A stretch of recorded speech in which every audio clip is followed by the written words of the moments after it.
Gagawa tayong dessert. This is steamed glutinous rice cake. Mayroon tayong 2 cups na glutinous rice flour.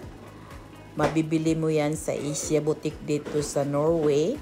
And then nag-sprinkle lang ako ng salt. Sa tuloy-tuloy lang dyan guys. Imimix mo lang yan. Halo-halo mo lang lahat yung mga ingredient. Mayroon tayong 1.5 cup na coconut milk, pero actually binuhos ko na din yung 1 can na coconut milk para hindi na rin masayang, medyo na rin masarap ang ating steamed glutinous rice cake. It's yummy and tastes good.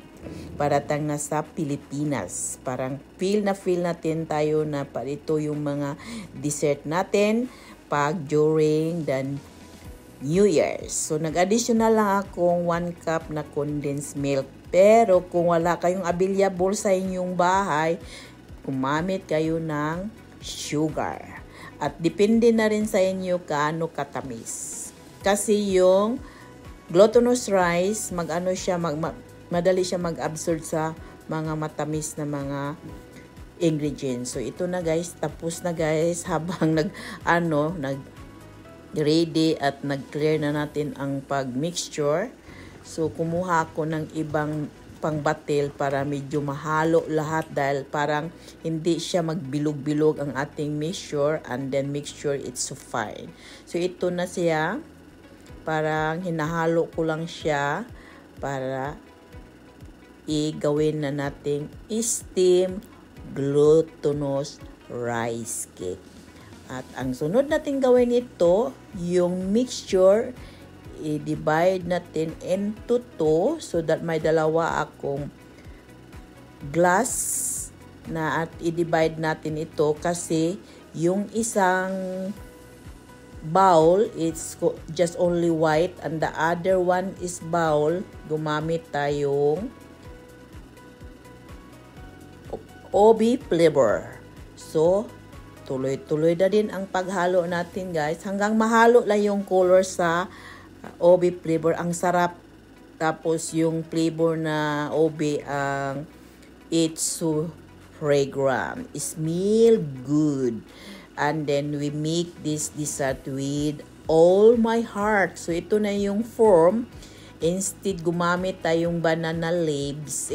Wala dito sa Norway. Mahal.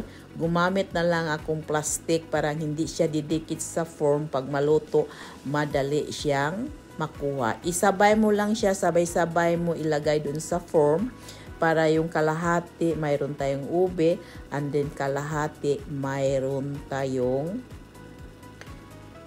OB flavor. So that is it guys. Tuloy-tuloy ko lang, kinuha ko na lang siyang lahat ng mga yung mga mix, parang hindi naman masayang. Hindi na in-scrap ko lang siya. And this is it guys, ready to steam. Ang ginawa ko ito guys, mayroon na akong pinainit na steamer. Steam ito in 45 minutes. Hindi ko na kinunan na video yung pag-steam ko, pero 45 minutes lang guys siya.